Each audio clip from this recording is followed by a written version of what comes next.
skinning editor.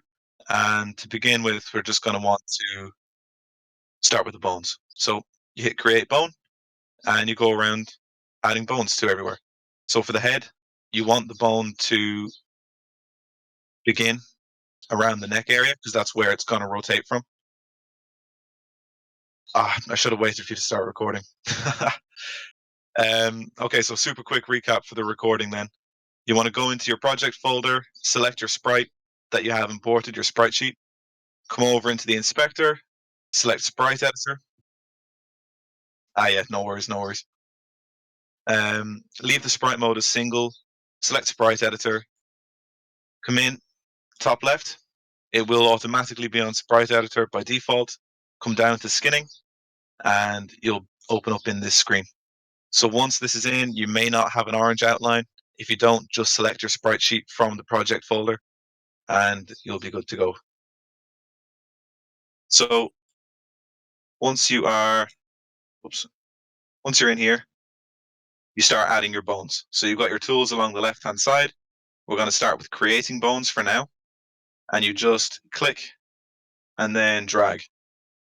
And automatically it will start creating another bone that leaves off where the previous one finished. And you just right-click to get rid of that.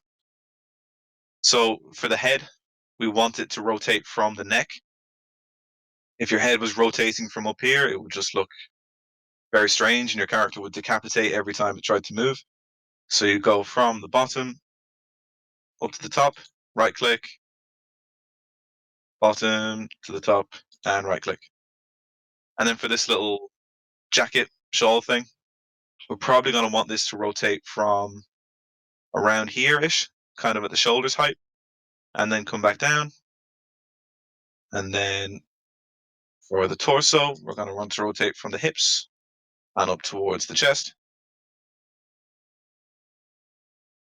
So for the orange outline, just selecting either of these, I'm not quite sure which one it is. If you just have one of these selected in your project folder, you should be okay. Once you're in the skinning editor and you select either of these, it should just appear, I'm pretty sure. Finish the bones for the arms.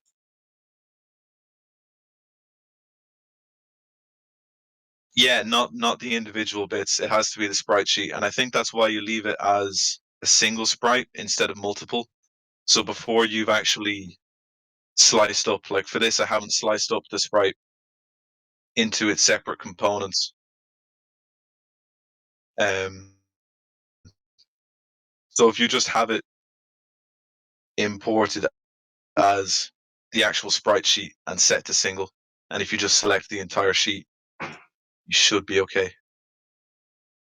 So for the legs then, go from the knee area and down. So we've got all of our bones placed, and if you toggle visibility up here at the top, you can see your hierarchy of your bones. So right now, we are going to want to basically name our bones and sort out the depth. So the depth here is basically the rendering order. So bone 1, we can see is head. So I'm just going to rename this to, if I can,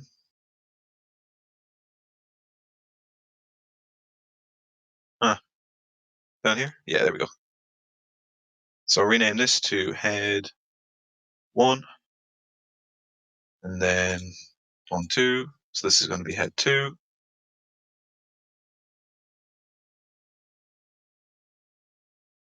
Three.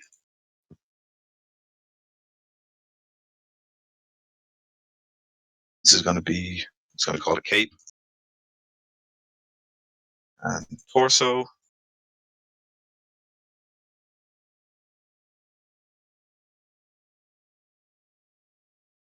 Oh yeah, cheers. Just, yeah, the messages are coming up, so you'll see them. And this is going to be arm.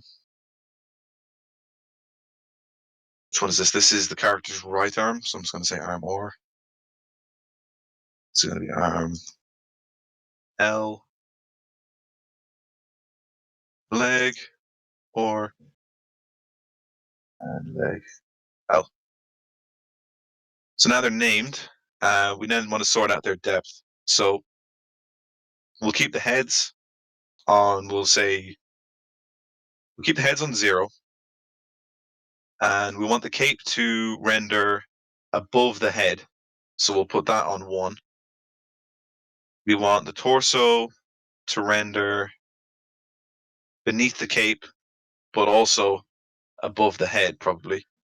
So if we put the cape on 2, put the head on 1, put that on 1, that one on 1, then we can put the torso.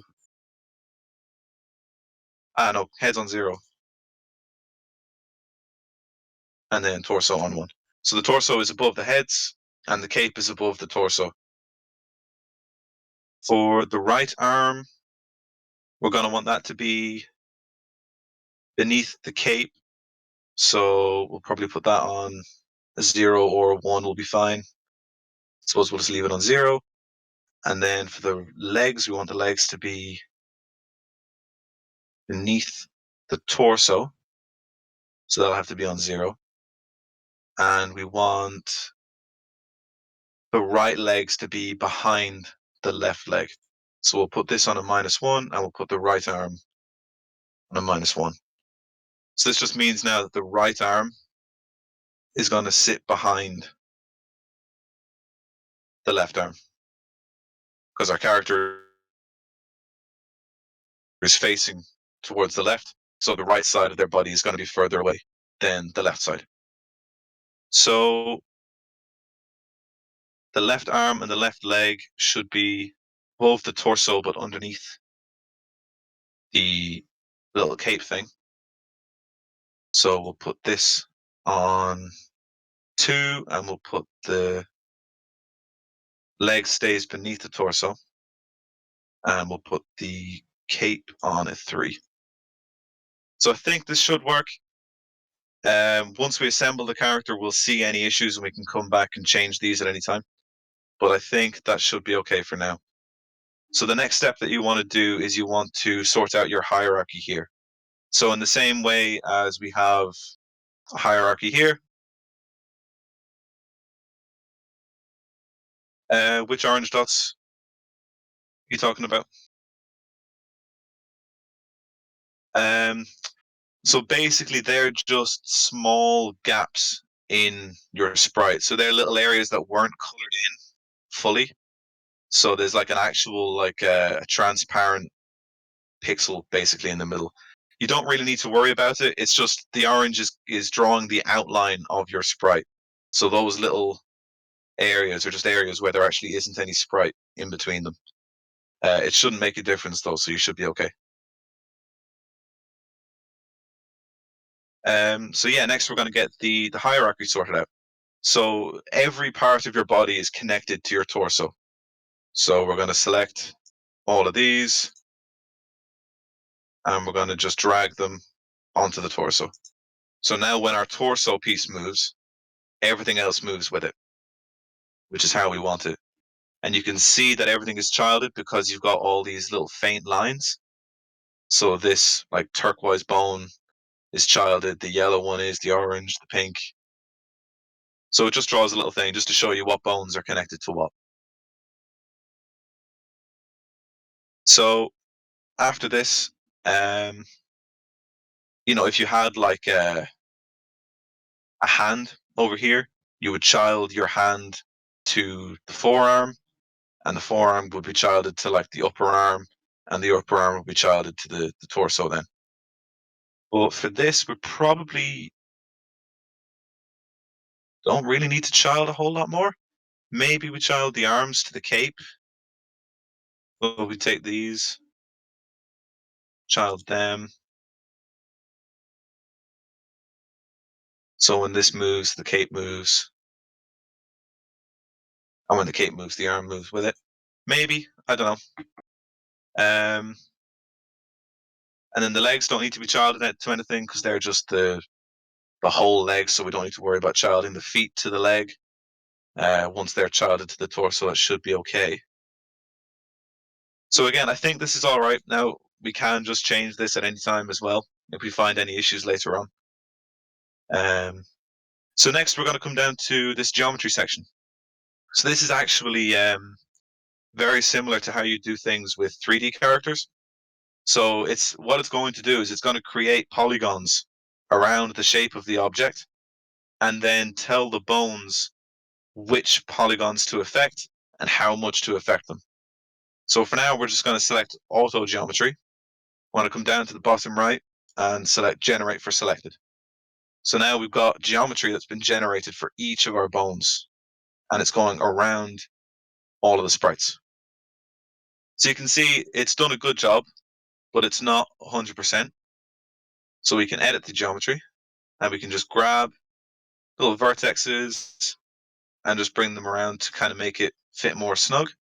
If we want to create a vertex, we come over to the left and just click anywhere on any of the edges, and it'll create one. And then we can come in and edit, and we can pull this in there if we wanted to. And this just helps to create like a more accurate hitbox essentially for the player as well, is what this could double as. So we'll do this for each of them. We'll just kind of clean up the geometry a little bit. Now, this is totally optional. You don't have to do this, but if you're OCD, it can help. They don't have to be exactly the same either. If they're roughly the same, pretty much all right. We can come into the torso. Great one there. Great one there.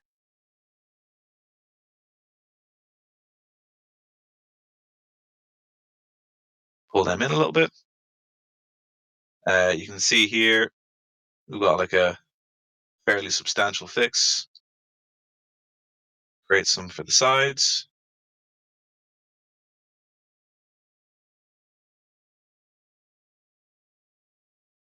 And the arms are pretty much fine. And maybe we'll just add the shins.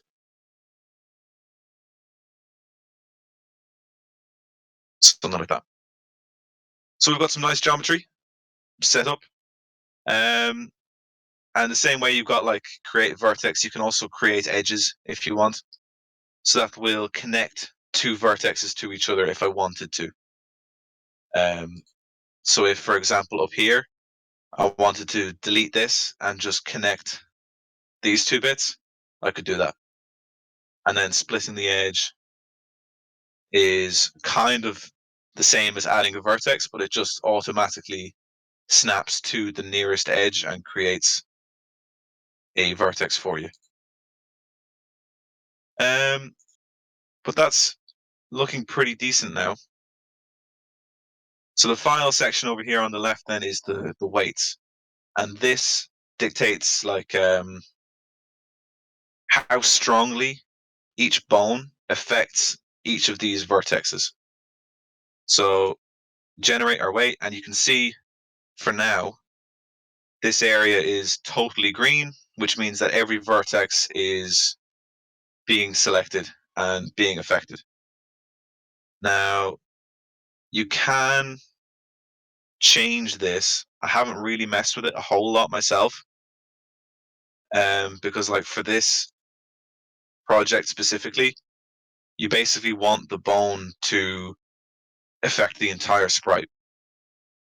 For more nuanced stuff, like if you had a couple of bones connected, so if like we wanted to add a separate bone for the foot here, we could then say that this top bone only affects vertexes that are up here, and the foot bone only affects these ones down here, and it will actually like morph the sprite as you move the bones. But we don't really need to worry about that for this. I think that should be good to go. So we're going to hit apply, and hopefully drag this into the scene. And what we're going to want to do then is come over to, so we've got the sprite sheet, come over to add component, and you want to add the sprite skin. So once you've got this on, it says your list of bones is empty. So you just hit create bones, and it reads from the sprite editor and creates bones for each of your sprites. And you can just rotate these, and it'll rotate around where the bone starts. So it's really nice. As well, if I move the torso now, you can see everything moves with it because everything we have is childed. So if I move this, the arms will move because they're childed. And when I move the torso, everything moves because everything is childed to the torso. If you can't see these bones, you might have gizmos turned off. So just turn gizmos and you can select all the gizmos that you want or don't want. And then as well, if you don't have the grid on, sometimes it is nice to have the grid. Select which axes, but I just like to have mine off. So once this is done, you're pretty much set in terms of actually rigging the character. So the next job is to actually place everything in scene. So for the heads, I want them to all be in the same spot. So I'm just going to set them all to 0, 0, 0 for now. And then select them all. And I can just, just raise their Y value. Or their Z, sorry. Or what?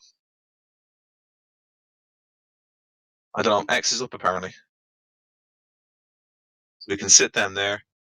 And looking at that, we probably want our head to be in front of the torso.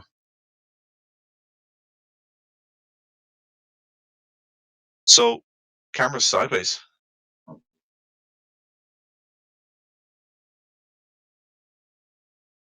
I don't know. Anyway, look, it doesn't really matter. So we can just fix that super quickly by going back into the sprite editor, going into skinning, and saying that we want head to be in front of the torso. So we'll like set this to 2 for now, we'll say. And apply that. So now we can see our head is sitting in front of the torso. Nice. So we'll just sit that there for now, and then we can select the cape. And this is totally up to you. Now, what I find is helpful for like this section is to actually import your whole sprite. I don't know what way you had this set up, Naomi, so I'm just kind of placing them.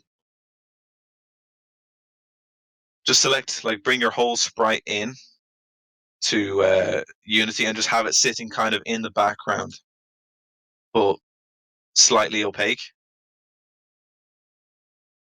And that way you can kind of just have like a reference in scene with you, which can just be handy.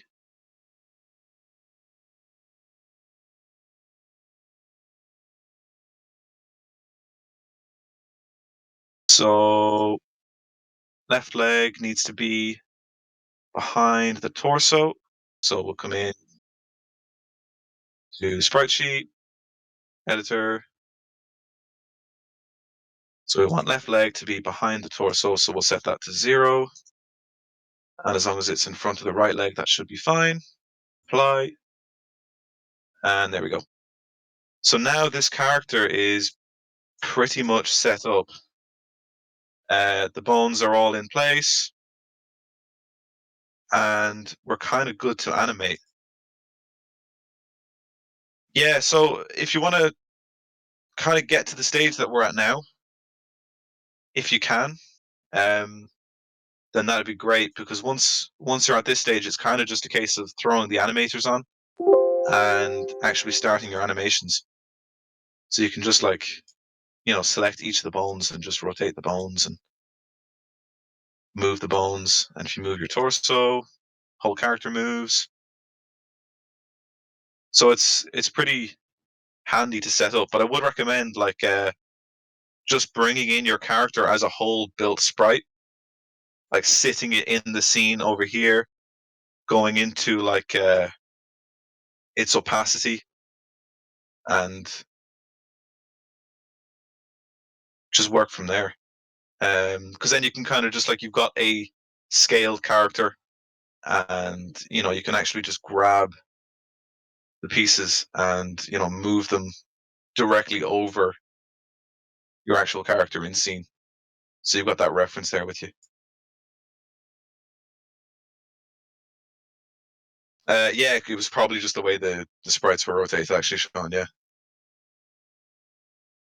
So the bones, you just select gizmos. So if you don't have your character selected, it's not going to show any bones.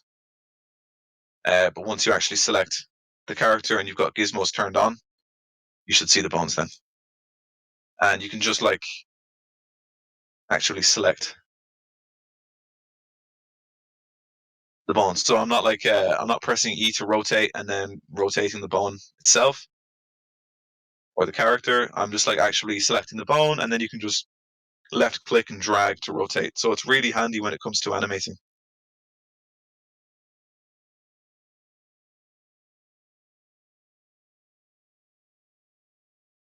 So any other questions? If not, I'll probably stop sharing the screen, and you can like go ahead and try doing this yourself. And if you get stuck, then I'll walk you through anything.